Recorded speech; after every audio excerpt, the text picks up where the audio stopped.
Oke teman-teman, selamat datang di presentasi saya. Di kesempatan kali ini, saya akan membahas tentang kasus pelanggaran HAM dan pengingkaran kewajiban negara. Tanpa berbasa-basi lagi, kita langsung saja ke materinya. Baik, kita mulai. Pelanggaran hak dan kewajiban warga negara. Oke, berikut ini merupakan hal atau materi yang akan saya bahas kali ini. Yang pertama, mengenai hak dan kewajiban warga negara. Tentu ketika kita ingin membahas sesuatu, setidaknya kita harus tahu dulu topik atau konteks apa yang akan dibahas. Nah, yang kedua adalah substansi. Substansi hak dan kewajiban warga negara dalam Pancasila. Substansi itu apa? Sederhananya, substansi adalah pokok pembicaraan di suatu pembahasan. Mungkin ada dari teman-teman yang masih belum paham. Gini deh, substansi itu isi dari materi yang akan saya bahas setelah ini. Isi materi, paham? Oke, yang ketiga, di sini ada penyebab terjadinya pelanggaran hak dan pengingkaran kewajiban warga negara. Selanjutnya ada kasus pelanggaran hak warga negara. Nomor 5, kasus pengingkaran kewajiban warga negara. Dan yang terakhir merupakan lampiran atau penutup. Di situ saya akan berbicara sedikit tentang materi yang sudah saya bahas di pertemuan kali ini.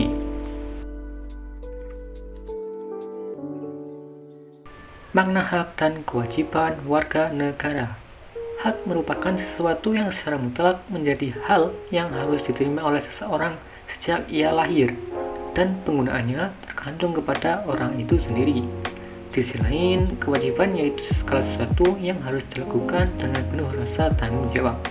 Nah, dengan demikian, kewajiban warga negara dapat juga diartikan sebagai tindakan atau perbuatan yang harus dilakukan oleh seseorang warga negara sebagaimana diatur dalam ketentuan perundang-undangan yang berlaku di negaranya.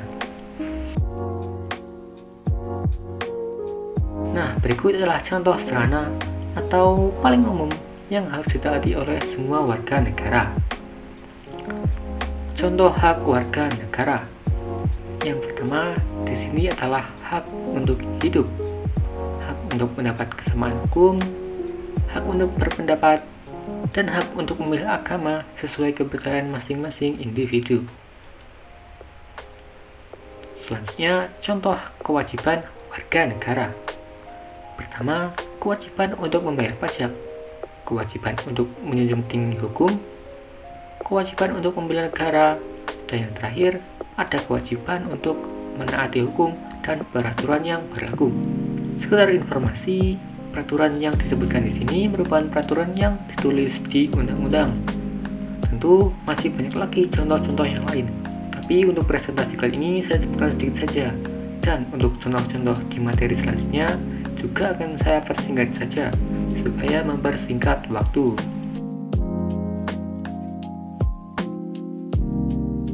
Substansi hak dan kewajiban warga negara dalam Pancasila. Bagaimana kaitan hak dan kewajiban negara dalam Pancasila? Seperti yang sudah kita ketahui, Pancasila sangat-sangat menghormati hak dan kewajiban setiap warga negara dengan cara menjamin hak asasi manusia melalui nilai-nilai yang terkandung di dalamnya. Nah, untuk nilai-nilai Pancasila itu sendiri dapat dikategorikan menjadi 3, yaitu nilai dasar, nilai instrumental, dan nilai praksis. Nah, saya akan membahas ketiga nilai tersebut satu persatu setelah ini.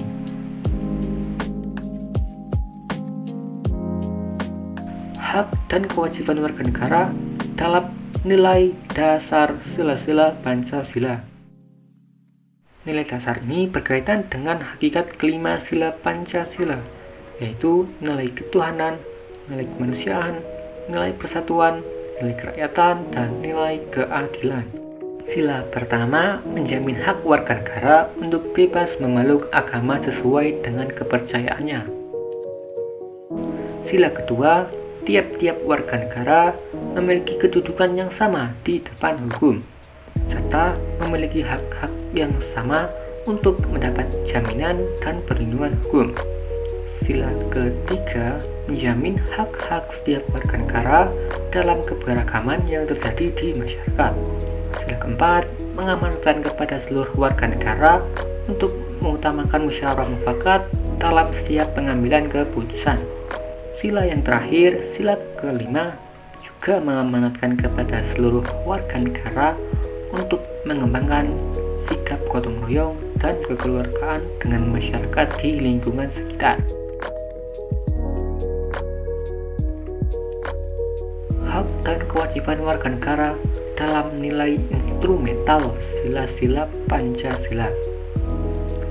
Nilai instrumental pada dasarnya merupakan penjabaran dari nilai-nilai dasar yang terkandung dalam Pancasila. Untuk perwujudan nilai instrumental pada umumnya berbentuk ketentuan-ketentuan konstitusional mulai dari Undang-Undang Dasar sampai dengan peraturan daerah. Berikut merupakan sedikit gambaran tentang hak yang terkandung dalam nilai instrumental Pancasila. Hak mendapatkan pendidikan. Salah satu tujuan Negara Kesatuan Republik Indonesia tercermin dalam alinea keempat pembukaan Undang-Undang 1945. Meskipun di Indonesia sendiri masih banyak anak-anak yang tidak mendapatkan pendidikan yang layak disebabkan oleh faktor-faktor tertentu. Kewajiban untuk ikut serta dalam bela negara. Kewajiban ini berlaku bagi seluruh warga negara Indonesia untuk melaksanakannya dengan penuh kesadaran, tanggung jawab, dan rela berkorban dalam pengabdian kepada negara dan bangsa. Kedudukan dalam hukum.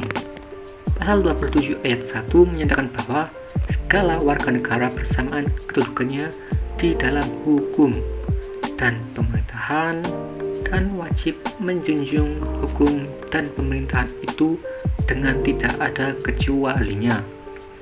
Entah itu dari kalangan pejabat, pengusaha kaya, mahasiswa, dan bahkan masyarakat sendiri, semuanya harus sama di depan hukum.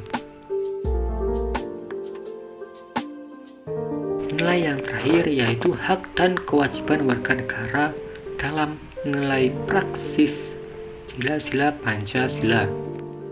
Nilai praksis pada hakikatnya merupakan perwujudan dari nilai-nilai instrumental.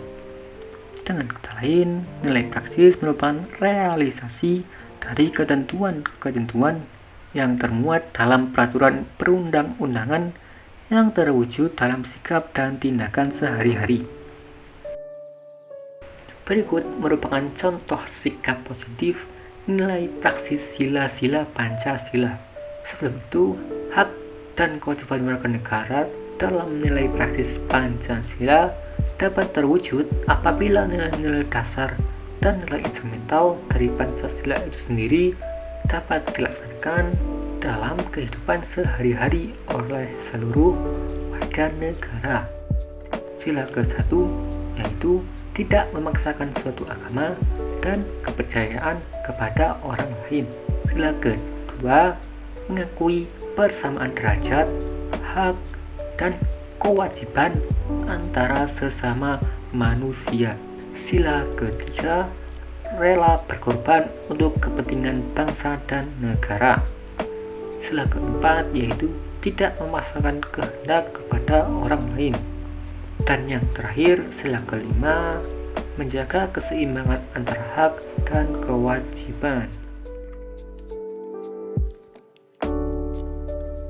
Baik, sekarang kita akan masuk ke contoh kasus-kasus pelanggaran hak dan pengingkaran kewajiban warga negara. Untuk masuk ke contoh kasusnya, kita harus tahu terlebih dahulu penyebab terjadinya pelanggaran hak dan pengingkaran kewajiban warga negara tersebut. Pelanggaran hak warga negara terjadi ketika warga negara tidak dapat menikmati atau memperoleh haknya sebagaimana yang ditetapkan oleh undang-undang. Jadi orang-orang pelanggar ini tidak puas akan peraturan yang sudah ditetapkan di undang-undang. Kurang lebih seperti itu. Nah, untuk penjabarannya yaitu sikap egois atau terlalu mementingkan diri sendiri, rendahnya kesadaran berbangsa dan bernegara, sikap tidak toleran, penyalahgunaan kekuasaan, dan ketidaktegasan aparat penegak hukum. Baik, sekarang kita masuk ke kasus-kasus pelanggaran hak warga negara yang terjadi di Indonesia.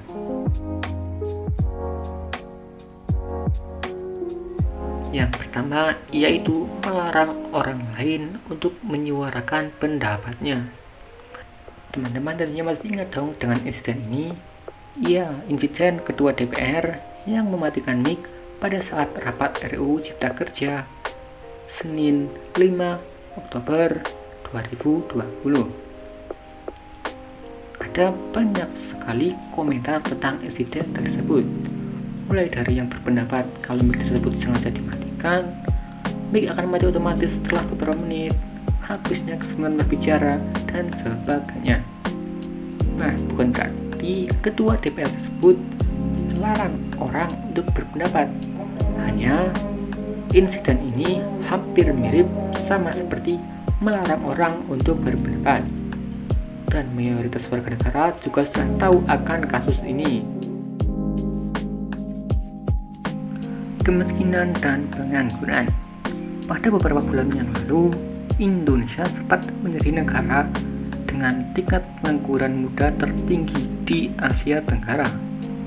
Hal tersebut disampaikan oleh Center of Reform on Economics atau CORE menurut Direktur Eksekutif CORE Indonesia, Muhammad Faisal. Persentase pengangguran muda di Indonesia hampir mencapai 20%. Beliau, Bapak Faisal ini, menyebutkan bahwa tingginya pengangguran usia muda menjadi indikasi banyaknya masalah dalam hal ketenagakerjaan di Indonesia.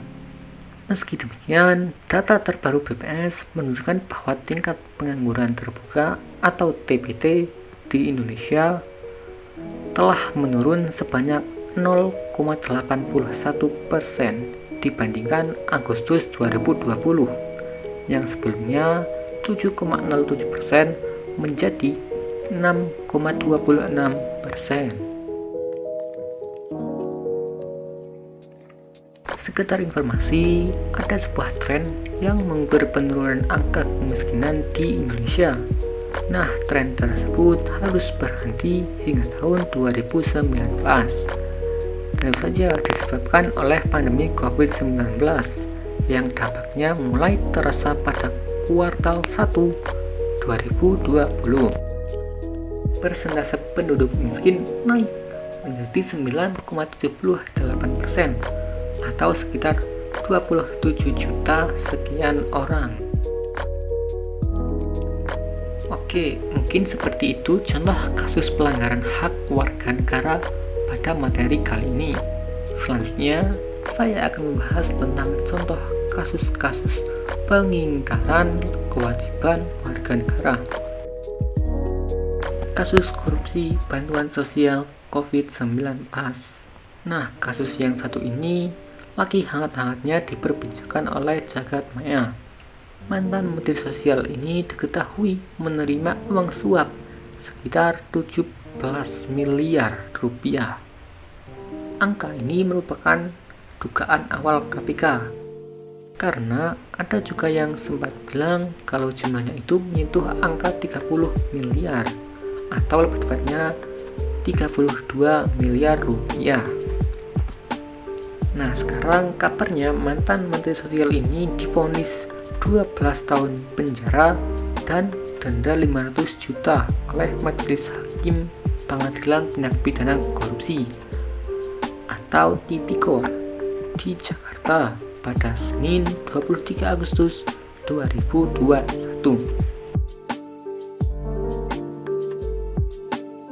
Merusak fasilitas umum.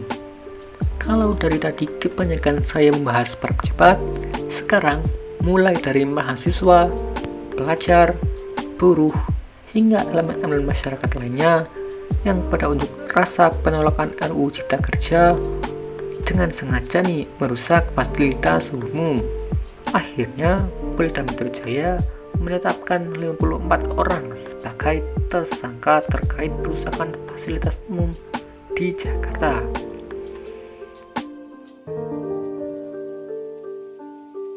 Tidak membayar pajak. Nah, sekarang ceritanya datang dari direktur sebuah perusahaan jasa transportasi.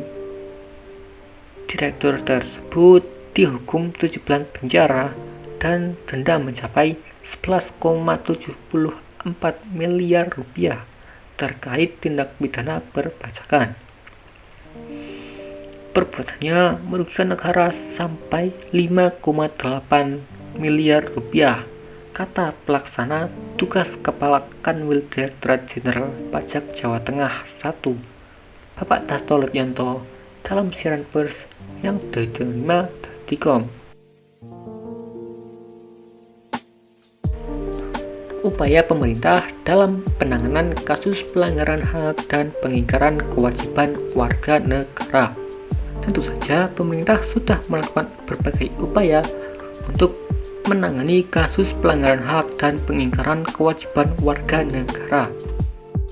Di antaranya yaitu supremasi hukum dan demokrasi yang harus ditegakkan, mengoptimalkan peran lembaga-lembaga seperti KPAI, KPK, Komnas HAM, dan lain-lain, meningkatkan kualitas pelayanan publik, meningkatkan penyebarluasan prinsip-prinsip nasionalisme, dan meningkatkan kerjasama yang harmonis antar kelompok.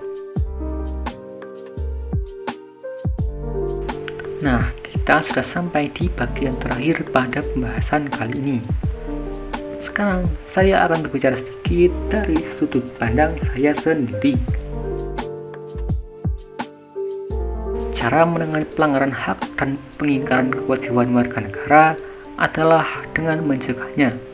Namun, upaya pencegahan dan penanganan baik yang dilakukan pemerintah maupun masyarakat tidak akan berhasil tanpa didukung oleh sikap dan perilaku warga negaranya yang harus mencerminkan penegakan hak dan kewajiban warga negara.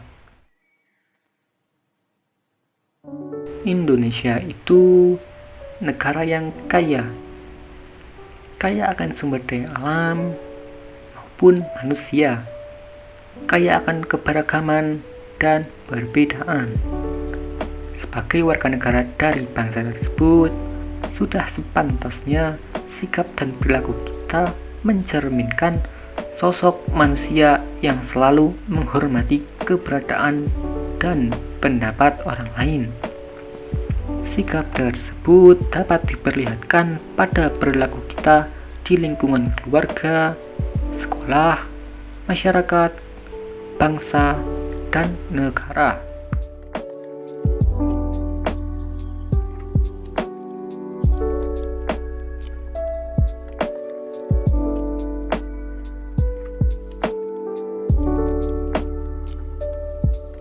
Baik, ini adalah akhir dari pembahasan materi pelanggaran hak dan pengingkaran kewajiban warga negara.